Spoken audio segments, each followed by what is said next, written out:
pictures, but it seems a bit of a shame to show them to you because it isn't really how the vehicle's going to look. It will be getting wrapped. So, well, not wrapped, but partially wrapped. So I'm kind of figuring doing a before and after seems like a very fair thing.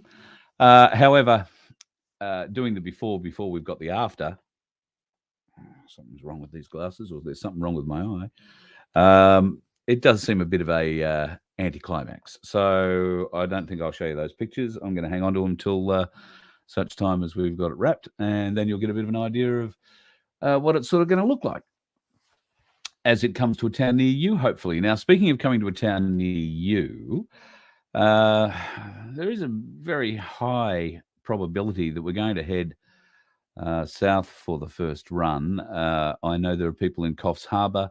I know there are people in my place, particularly folks that I want to catch up with in Port Macquarie. I want to pop into Singleton and catch up with Brad and the crew from the Cali.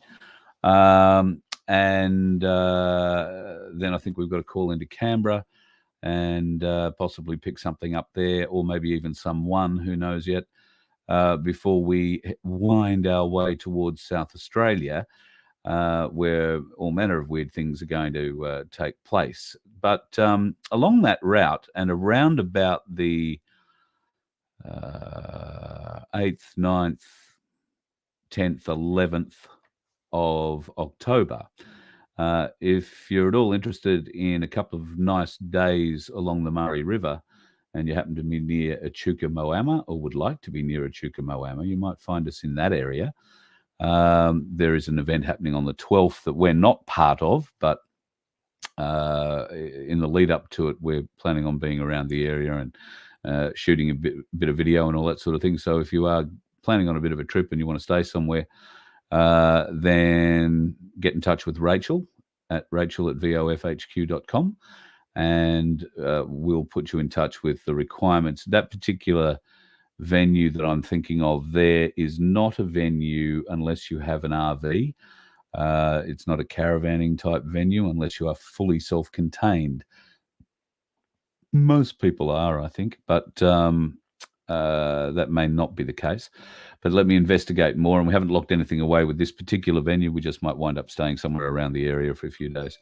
But that being the case, Echuca along the river there somewhere in the second week of October. And from there, I think we would make our way to my place in Mildura, because I think there's one there, as we head our way towards Mannum, where we will catch up with Vince and the crew from there. And then we'll head into Adelaide and catch up with Tim Dwyer and see what the fuel bill looks like to that stage. We're going to have a pretty interesting trip. It'll certainly give us an idea of what our mileage is going to be like. And then from there, of course, what great improvements we can expect once the H2 system is connected. Now, I haven't got it here in front of me. Vince, if you are watching, I'm not sure that you're in the chat tonight, but if you want to post up, let me just see if I've got it here.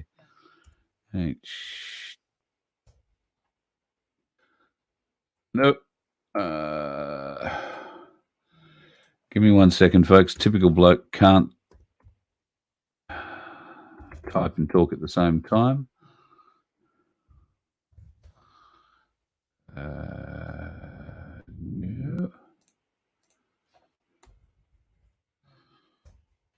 That. I'm just trying to find the right home for Tim's hydrogen system. Might help if I put the page up a bit bigger. Now, Tim's system I was looking at on a different computer last night. That's why it's not in the bloody memory of this one.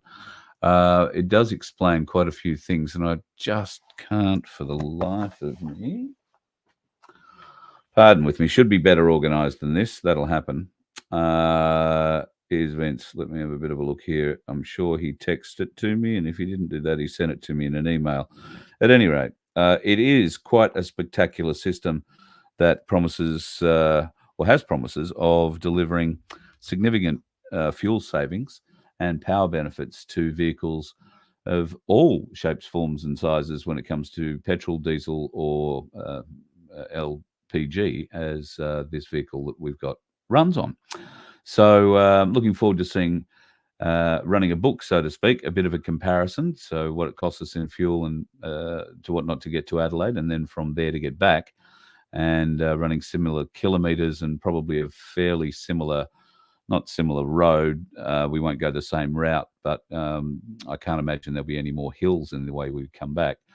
So it shouldn't be any heavier, and we should get a good indication of just what sort of savings you get over 2.5 or, oh no, what would that be? That'd be closer to probably 4.5, 5,000 kilometres return journey.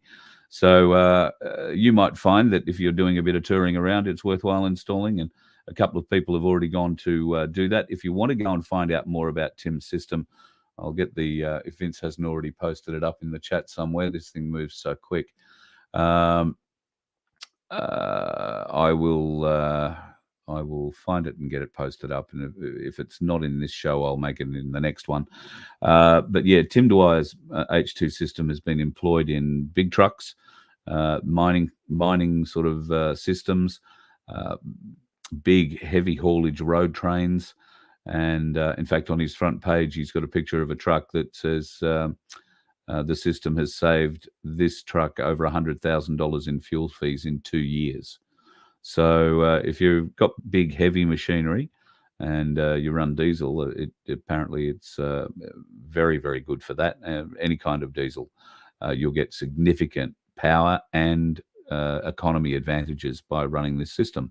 So if you are interested, h2@vofhq.com, and that will send an email straight to Tim, and he'll send you some details back on what you need and how much the whole system is. He's doing a deal for people from Voice of Freedom. I think normally the system is close to $4,000. And if you are going to tell him you found out about him through us, through Voice of Freedom, he'll give you a significant discount of about $600 bucks, I suppose. He'll get it to you for $3,400. So pretty good deal. So if you're wondering about price, that's the price, but consider the savings. And considering the position that we're in, I think we'll be able to save that sort of money probably in one trip. So something to consider. We're certainly going to put it to the test. So if you don't want to buy now, don't wait and see what happens, because I plan on putting a series up throughout our time just on fuel. So when I've got the vehicle, when I've fueled it up, and I can tell you now pretty much today, but there's no point in starting it, I did fill it full of LPG today after it's had new gas tanks installed and all that. So I know exactly how much gas goes into it. It's yet to be seen how much petrol goes into it, but I'll fill that up in the next few days when I've got it back, and we'll start a book from there and get what sort of mileage we do out of it right from the word go. The motor itself and everything is very, very good, and mechanically it's all very, very good. So the only thing, it's a huge bread box, so she doesn't exactly slide through the wind, if you know what I mean. But anyway, it is going to make a brilliant studio, and I look forward to you being able to be part of it. So we hopefully will come to a town near you. If you're interested in catching up with us, and we will be going everywhere, man, just tell us whereabouts you are. And if we happen to be coming past and you want to tag on while we're heading off, let us know, because if we do happen to be going somewhere where it's not likely that we're going to go too many places where you've got to book and pay to stay, because this thing is set up to go off-grid as well. However, we do also want to be where the people are. So we might do a lot of campgrounds, showgrounds camping, that sort of thing, rather than resort-style holiday camping, if you know what I mean. Also, if you know of people, and if you are part of the grey nomad community, if you are part of the caravanning, camping community, if you're part of the motorhoming RV community, then please get in touch. Another one to go to Rachel@vofhq.com. we're going to be creating some pretty significant changes around the voice of freedom and above the voice of freedom, so to speak, in the near future. And part of that will be helping to develop a community of those of us that are on the road, that we can help each other. That if you want to travel, and I know that there are a lot of single, this is going to sound like an ad for me, trust me, not that, but I know there are a lot of single ladies out there. I was only talking about it today with the guy that we bought this vehicle from. There are a lot of single ladies out there traveling around in motorhomes that like to band together to travel for security. And I think that is a brilliant, brilliant, brilliant thing to be doing. We will also offer that sort of service if you so desire. If you want to tag along with us, then rest assured, you'll be very safe with us. And we'd love to have you as part of our community. And nobody says you've got to come and stay forever. If you'd like to come and stay a week with us because we happen to be going in the same direction you are, then great. Odds are, in the early days at least, you'll be able to help me more than I'll be able to help you. I'm the one who's got to try and figure out how to negotiate this thing into places that I've never had it before. So, it's going to be an interesting time. And you only know half the story about it. Can I just leave it at that at this point for that? All right, so there has been some interesting things happening in the world outside of us getting a vehicle and trying to get it from the Gold Coast to Brisbane. I guess one of the biggest things that I've not been able to show you last night, and I'm late showing you tonight, is the fact that the suspended Dr. William Bay in his conversation with us the other night regarding his High Court challenge, everybody, well, not everybody, a lot of people seemed okay with his explanation, even if they didn't really understand it. He has been copping a phenomenal amount of flack on whatever they call Twitter these days and other platforms. And he's just been saying, well, hang on, wait.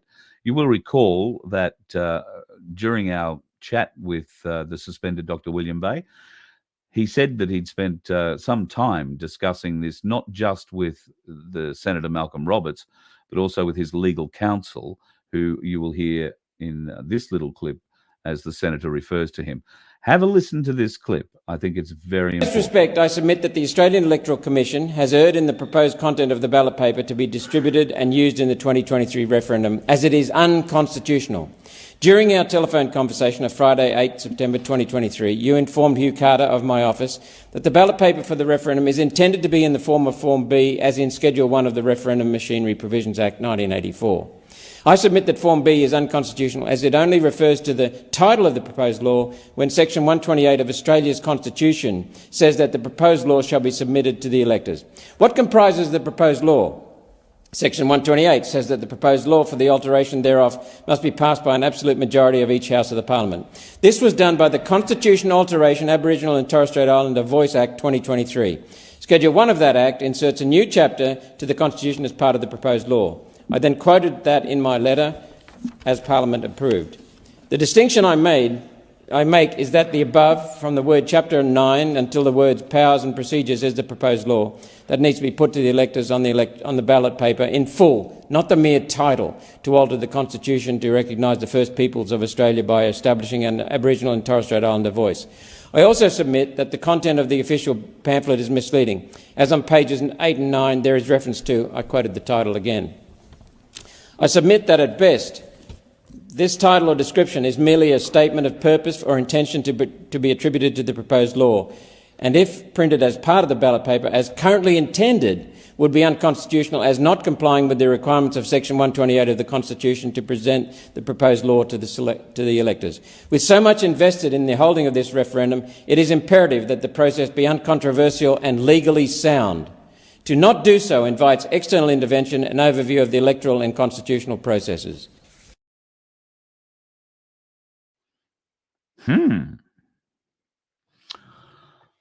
Methinks that the good senator certainly has managed to get a hand on it, and so has Hugh, his legal advisor in his office. Now, Hugh is not just a bloke who stumbles around and thinks he knows a bit about the law. Hugh is a very well credentialed lawyer. So for those folks that were having problems, Tricky maybe would like to have a consideration about the video that he put out, and the one that the suspended Dr. William Bay was referring to last week. And I believe on Monday he did instigate those proceedings against Tricky for defamation, amongst other things. And I don't think, given what I've seen, it would, well, probably not right of me to comment. It's a tricky road we wander, but always pays to, if you don't really fully understand, keep your mouth shut, sit back, watch. And if you can, ask the person directly. So I was lucky enough to be able to get to William, and he agreed to come on the show, and very, very happy and glad he did.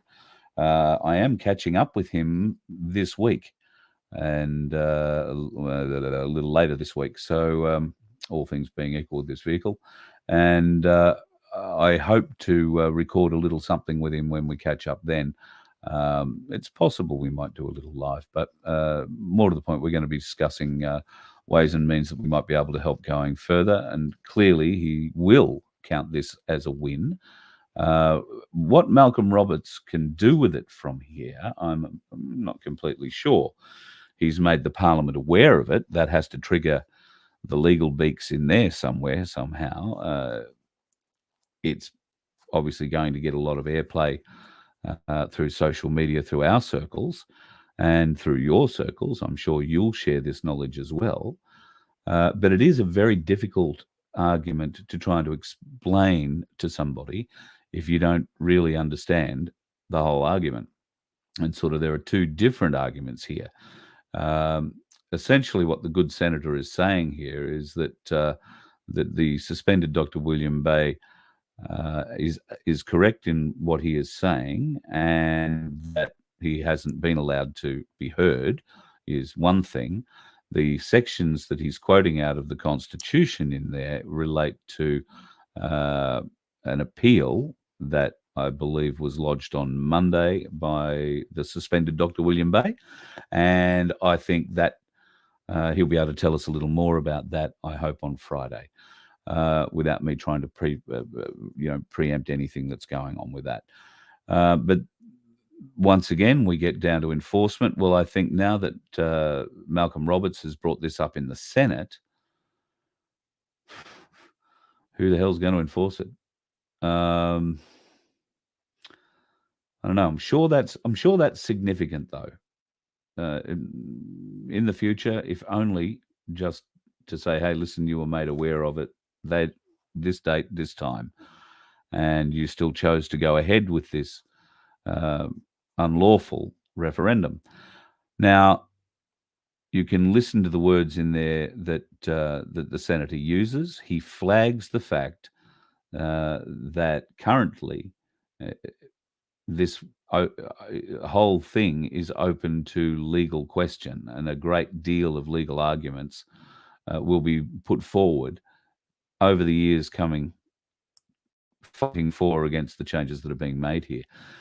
But I think he's onto the fact that none of them should be made, and with a bit of luck, the referendum might have to be put off due to all the reasons that he outlined, but specifically they are not actually putting the question on the ballot paper, and that is against the Constitution, which is not so flash.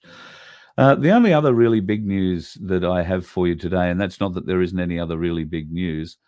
Well, I guess there is certainly other big news. Let me do some American stuff first. Today, September the 12th, is September the 11th in America. Some would call it Jesus' birthday, Jesus' actual birthday. In one religion, certainly today is known as Jesus' birthday. And of course, it is the anniversary of the atrocities that were the Twin Towers coming down in New York City. We now know for a fact, anybody who's silly enough to dispute it, can't believe it, we can show you, it was a deep state operation. It was not only the heist of the century, it was the insurance ripoff of the century. There was billions of dollars stolen. There was gold stolen. And, of course, there was an insurance rip-off that, well, I don't think has been beaten yet on a global scale. So that can all be proved. It will all be proved. Did 2 aircraft crash into it? You might be surprised. Could it have been something to do with Project Bluebeam? Anyway, today is a significant day, and Americans in the field of what we do are sort of champing at the bit, saying interesting things are happening. Well, the only interesting thing that I've found out so far that's happened is that Joe Biden or Kamala Harris, we're not quite sure who's pushing the buttons, has extended Executive Order 13848, which was due to end on September the 11th, 2023. Now, it has already been extended, I think, twice previously. We were expecting it not to be extended again, but from what I'm hearing, it has been extended. And there will be some reasoning behind that, probably that they're still cleaning things up, which leads me to our next point, and the thing that I think I put up on the Rumble channels. I better just say hello to the Rumble folks. Hello, Bernheim from Adelaide, and Petite. Yes, Bill Bay did deliver the Form 31. Highly recommend all single ladies on the road get a good dog. Petite, absolutely right. Yeah, not a lap dog, hey? I don't have Baxter here tonight to, well, if I let him in here, he'd never leave. But yeah, he's probably a bit big unless you've got a very large motorhome, but he's a mastiff, Baxter. A beautiful boy, unless you're doing the wrong thing, and then he's still a beautiful boy. He's just beautiful in a different way. But yeah, if you can afford to feed a dog like that, and more particularly, you've got a shit shovel the size of an elephant, and doggy bags that you've got to go to Bunnings to get because they're, gee, God, shit's like a horse. Only not nice little grassy bits. Just, oh God. See, my eyes are watering just thinking about it. I just. Ooh. Anyway, yes, if you are going to travel on the road, ladies, get yourself a dog, and that'd be one with 4 legs, not one with 2 teeth, a gold chain, and a good-looking watch. Yeah, just leave it at that before I get myself in trouble. I better go back and have a look at the comments. I haven't actually seen anybody. Who was in the first in here tonight? I know Sunflower had to leave, so hello and goodbye, Sunflower. God love you. I missed you. Sorry. Sharon was first in. Better late than never. God love you. Thank you. Yes, so much. Spring Tree. Yeah, thanks, mate. I'm sorry. I like to try and do the show on time if I can. Harm, nice to see you. Pinaroo, beautiful part of the world, Peter, and I reckon we've been in contact. Now, Pinaroo, I'm going to have to look up which side of SA you are. I want to say you're on the eastern side of the Gulf. I could be wrong. But we're coming to South Australia, so with a bit of luck, we'll come somewhere near you, Peter, and be able to catch up. 10 cents in there. Agate Master. Maria, Andrew, Apache's back in. That Root Brand gal. Sandy, you wonderful lady. The donkeys say hi.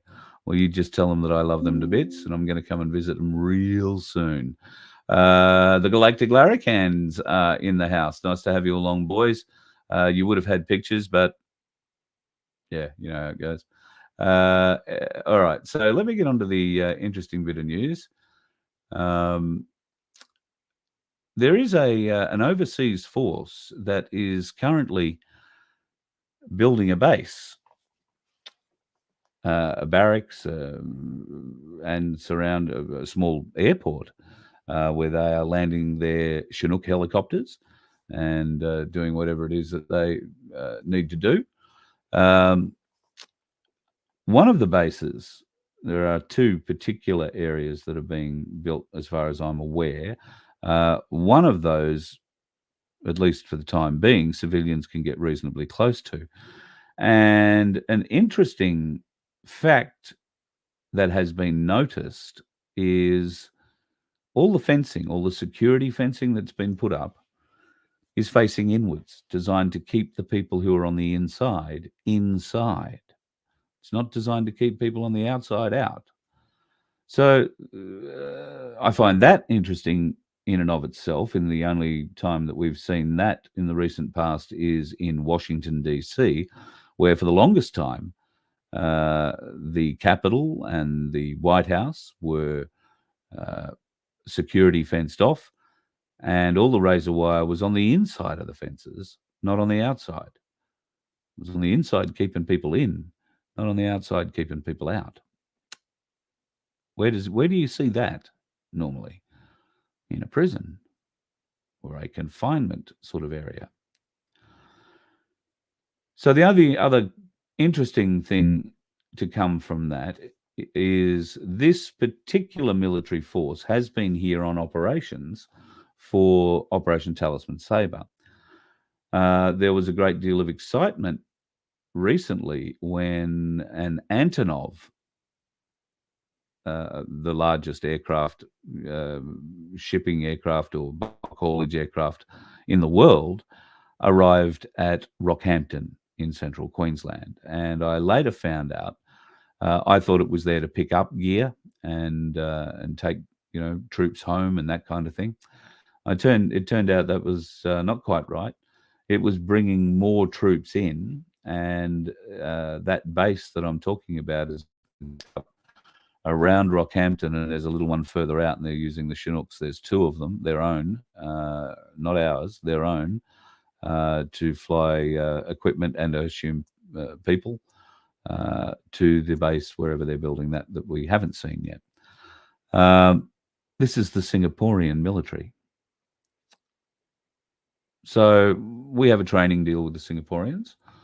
I wasn't completely sure that our training deal would have extended to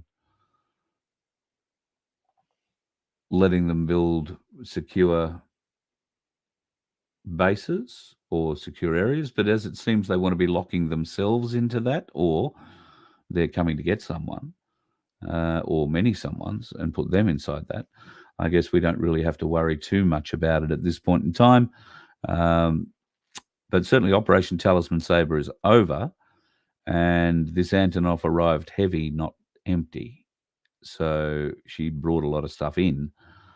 She may well have taken crew and equipment home that had been here, Talisman Sabre, but yeah, she certainly came in heavy. So, pardon me. We'll try and keep an eye on that one. I know that we've got a lot of friends in and around the Rockhampton area. So if you guys want to keep me appraised of what's going on there, we would love to know about that. In fact, there could be potential for a quick trip north before we go south, if that were the case. But we'll just have to wait and see how it plans out in the run for for down south, particularly for that date. I'd like to meet in October around Echuca. There is another reason for that, which I'll share at a different time. So yeah, that's about all the news that I've got for you currently. I haven't even seen what's happened in the world today or tried to interpret anything politically. I have heard that Anastasia Falasuk is still under a great deal of pressure, but like the stubborn cow she has proved to be right from the word go, she is not going to let go of the reins of power easily. She's going to drag the state of Queensland down as far and deep as she possibly can. She was bred for it after all. Not leadership. That just fell straight into her stone Gosling look lap after Campbell Newman was ousted, and nobody really thought he was going to get ousted. She, I think, was the leader of an opposition of 4 people at that election when they went in. And she was only given the leadership because she'd been in Parliament the longest of the other three. So, yeah. At any rate, we need someone who knows a lot more about Queensland and the Constitution of Queensland and the Parliament of Queensland and how the Parliament of Queensland is set up to work. There is no upper house. We have no Senate. We have no inspection process for the legislative process. And this, I think, makes us fairly unique amongst the states in Australia. And for that reason, Queensland seems to be at the head of a lot of this, and for the want of a better, I'm going to call it federalised legislation that allows the states to band together and inflict the medical tyranny and imposition upon us that they did during the lockdowns and during their demands for the, well, you know what. So if you know people like that, then please get them in contact with us. Rachel at vofhq.com can look after that too. I'm very keen to find someone who really understands the intricacies of the Queensland parliamentary system. And historically, I know that it wasn't always this way, that the upper house was removed. Now, I want to say it happened sometime in the Bjelke-Petersen era, but that might not be right. That might have happened earlier. It may have happened after that. But if it happened after that, it will probably have been in the Wayne Goss era, which is another Labor guy that was running the joint after Joe. So there is something there, right? There is something there. They use Queensland. Queensland was used as a state before it became a state. It was used in federal documents before it was even given state recognition, but it was sort of known as the state of Queensland. Or it wasn't, and it was used because it wasn't known as a state.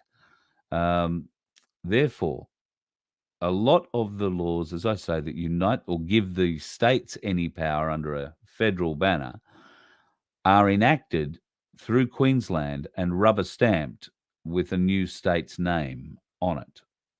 Okay, and that's basically how that works. So, yeah, there's something in that somewhere. Why does Queensland have that power and no other state has that power? I'm confused. So anyway, we'll see what happens. Oh, wow. Petite's just left Canberra today, she says on Rumble, and noticed that microwave towers have doubled in number since her visit 6 months ago. Why do we need 5G when we have Starlink? Yeah, what a very good question she raises there. Now, you may have heard, now that she's mentioned 5G, it's triggered a memory of stuff I've read over the weekend. There is a warning going out about October the 4th and 5G. The warning basically says that the deep state are going to fire 3 18 gigahertz blasts out of these 5G transmitters that they have all over the place, and that this will activate whatever latent machinery they have inside of us. And it may not just be those that have had the pointy thing. It might also have come into us through our food chain, but not to the extent, and certainly not with the activation code and brain, if you like, that's required from having that pointy thing. So don't be sweating too much if you haven't had the pointy thing. But if you have, they suggest be very wary on the 5th. When this stuff activates, anything could happen. If it does activate, we will know. If nothing happens, I'm sure we won't hear about it. But a lot of the other stuff you'll hear about that day was a lot of car accidents, maybe. You know, how many people are going to have to drop dead on the street before the news reports a lot of people dropping dead on the street? there is word that this will also kill birds within a certain radius. So, we've already seen in certain parts here in Australia, but more particularly in America, we've seen flocks of birds fall out of the sky because they've gone through some sort of microwave beam or whatever. So be aware that the 4th of October is the date they're predicting this for. Now, 4th of October, where? Here or America? So, I don't know. Put it in your calendar somewhere between the 4th and the 6th of October to be a bit aware. We already know there are certain clusters. I know of 2 clusters at least around Brisbane of these 5G towers, and I've had first-hand knowledge from people who live in the area, and one guy in particular, might be a girl, I don't know, who is a paramedic and works that area, and certainly agrees that since the installation of the 5G towers, there have been more accidents within 100 metres of that particular tower than ever before. So, and most of them are fatal accidents. Now, I have a theory. It's not really a hard theory to come up with. I have a theory that they're hiding these deaths that people are having, these sudden deaths that people are having in car accidents. So if you happen to die behind the wheel, and I'm going to use the late, great Andrew Symonds as an example here. Now, Andrew Symonds, Australian cricketer, died randomly of a heart attack driving down the road in his 4-wheel drive. Now, I've seen pictures of the crash scene, and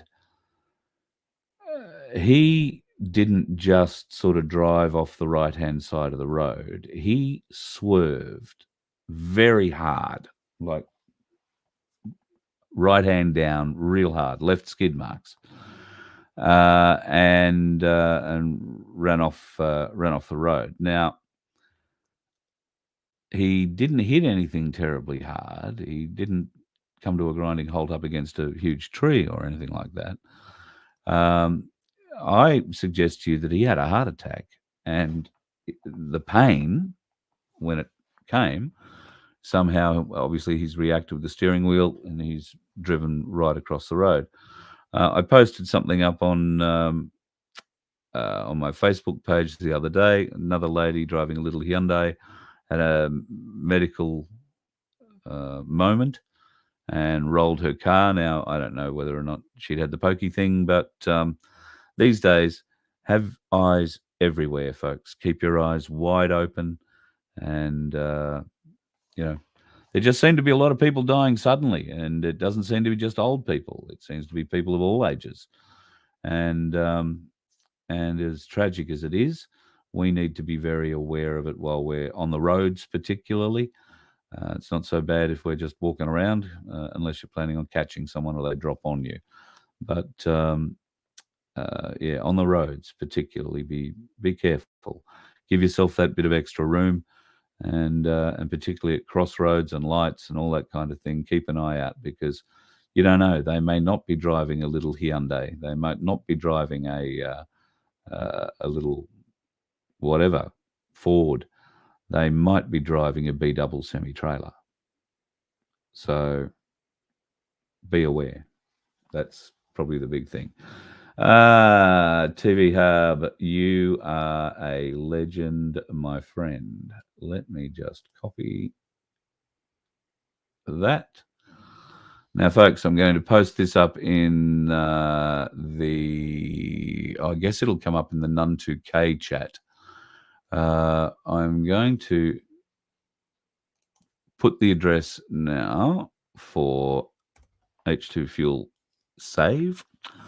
This is the address in the chat now, and I will also, if I can put that back up there, I will put this in a little banner that will just pop up there. Now, that is the website to go to check out Tim Dwyer's H2 fuel saving unit. and have a look at some of the testimonials on that website and have a bit of a look at what the system entails. I believe, depending on the size of your unit, if you're running a big rig, like a big semi-trailer, there are units for that, and then there are units going right down to your standard car. He has run a unit in his, I want to say it's a VN Commodore, so she's an old one, 20 plus years. He's been running that now for, I think, over 700,000 kilometres. And you'll see that his system, if employed on an engine, they have never had an engine hurt, destroyed, damaged in any way. So you can be completely happy, at least so far on performance, that it doesn't do any damage. It does just make life a bit easier on your fuel bill and makes life a bit easier on the power. It apparently gives you pretty significant increases in power. So that's the website to go to, h2fuel-save.net.au.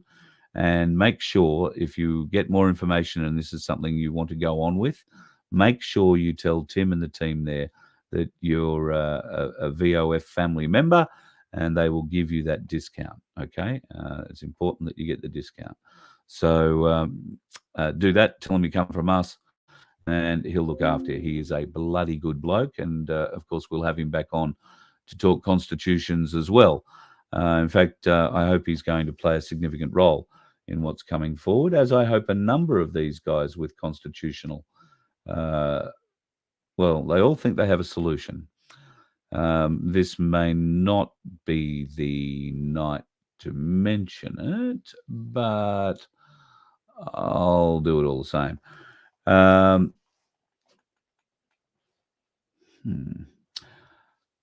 There are a number of people who believe they have the solution, our constitutional solution. There are plenty of people who believe they have an idea of what's going on. Some of those people have been studying the Constitution and all the ins and outs of it for many years, Tim Dwyer being one. I know Rod Cullerton has spent a lot of time, Wayne Glue has spent a lot of time, Dick Yardley has spent a shitload of time. 30 years, 40 years studying this. And there are a lot of new people who've come in on the common law bandwagon, and they all think they have a solution too. Can I tell you, my feeling, and it's only my feeling, my opinion is that none of them have the solution. Not yet. If any of them had found the solution, one of the other ones would have found it too. But at the moment, all of them have found different solutions. Therefore, we can't have one solution. And this is troubling in our constitutional argument, because we can but only have one.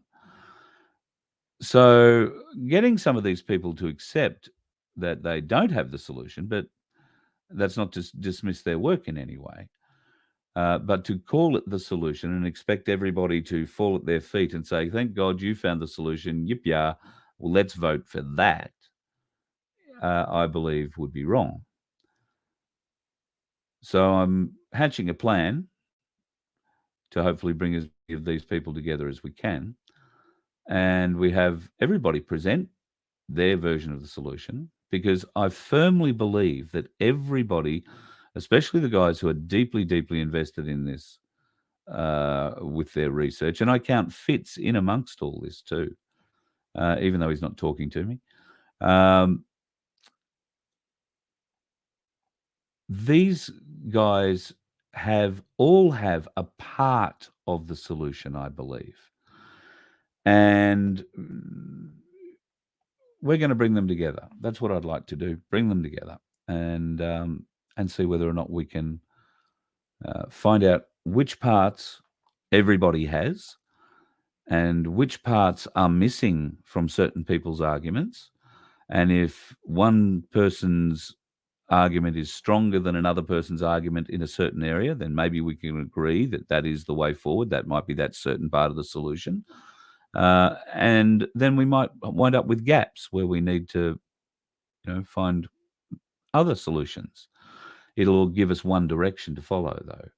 So I think this is one of the things I'd like to go forward with, and one of the things I'd like to put this vehicle to good use with. Give these guys a platform, and let's discuss it. Let's make it happen.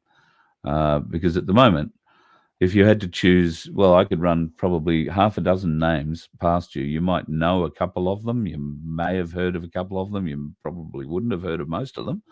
And if I was to tell you that, oh, yeah, this guy's found the solution, and you're willing to believe me, then you've learnt nothing over the time watching this show.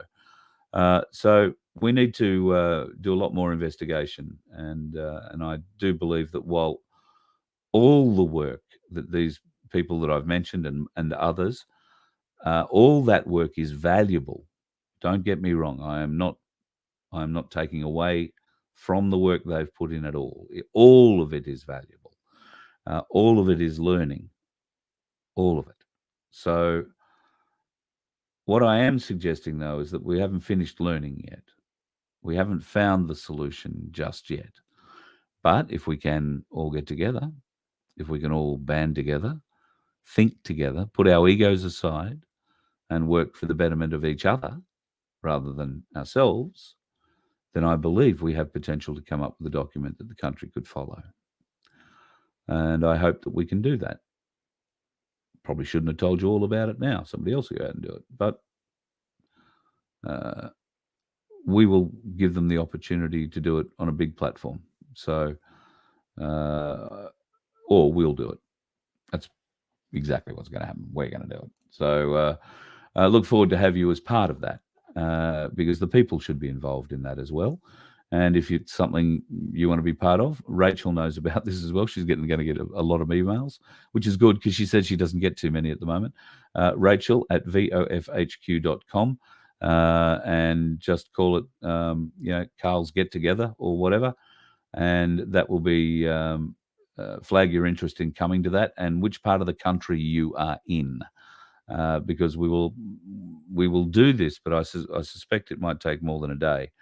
And it might mean traveling if you want to come and be part of an audience. So bear that in mind. All right, it's been a long, long day. My eyes are hanging out of my head, and I don't know how long we've been going, nearly an hour. I'm going to head off and go to bed, say a few prayers that whatever needs to be fixed gets fixed easily and quickly, and I can go and get this vehicle back and start to get it ready. I should point out we are going to have our My Place Brisbane launch on Saturday, the 30th of September. It'll also be the launch date for the vehicle if everything goes all right. So if you are in Brisbane or you want to be in Brisbane and you want to come to our launch, it'll be a 5 o'clock for a 6 o'clock start. And we should be over by 9 or 9:30, I'd imagine, at the latest. It won't be a terribly long night. However, there will be food available. In fact, there'll be food trucks available. There will be alcoholic beverages available to purchase. And in fact, can I just suggest if you like a tipple, bring $1 because you might be able to buy a bottle or two. And you might be quite amazed at just how nice it is. And of course, that would be from our host. And there are a couple of wonderful places in Brisbane where we've been offered to have a home. So we will make use of them all. And thankfully, all of them offer food and a beverage. So thank you very much to everybody who's come out of the woodwork. But if you want to come to our launch party for Brisbane, then please email Rachel at vofhq.com. We have very limited seating. I've got to invite a few people for this one myself. The venue at the moment, because we don't want to go and ruffle too many figures, is just going to limit us to 100 people initially. So if you want to come, we would love to have you, but we must know beforehand. And if you email Rachel and signal your desire to be there, on the 30th from 5 p.m. It'll be a 6 o'clock start, and like I say, we should be done by 9:30 at the absolute latest, and it will be in the eastern suburbs of Brisbane. In fact, I'll go so far as to say it'll be in the Redlands. And if you're coming from the CBD, 20 minutes, 25 minutes maybe. So, yeah, not a long drive. But if you are going to plan on having a drink, make sure you bring a driver who isn't planning on having a drink. We do not condone drinking and driving around here. All right, folks, love your work. Have yourself a bloody good day and be safe on the roads. There are plenty of dickheads out there. In fact, I saw one out there today. He was staring at me back in the mirror. That was certainly the feelings I was having there at one stage. No, I'm not going to get into it. It was not too bad. It could have been a lot worse, and the issues are going to be fixed. So we're all sorted.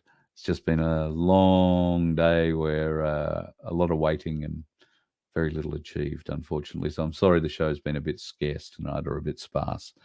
I will do better. Tomorrow I have, it depends on what happens with the vehicle. We'll find that out. Thursday at this stage, there's some interesting. I've got to sort of help a friend out on Thursday, and I might be on the road at the time there needs to be a show, or I'll pull over and do it, but it'll only be on None 2K. So be aware Thursday night for you Rumble folks. If I'm not there at 6:30, it'll be probably on the None 2K YouTube channel, because that's the only one that works off the phone. And Friday night, who knows what we'll do. I hope to have, like I say, something for you from William Bay. So we'll be able to talk more about what he's heard from the good senator, because I'm sure the senator will be hearing things in the background after what he's put up yesterday in the Senate, and calling out the referendum for what it is, nothing but a piece of shite. Have yourself a good night, folks. You let one ant stand up to us, then they all might stand up. Those puny little ants outnumber us 100 to 1. And if they ever figure that out, there goes our way of life. It's not about food. It's about keeping those ants in line. That's why we're going back. Does anybody else want to stay? Let's rock!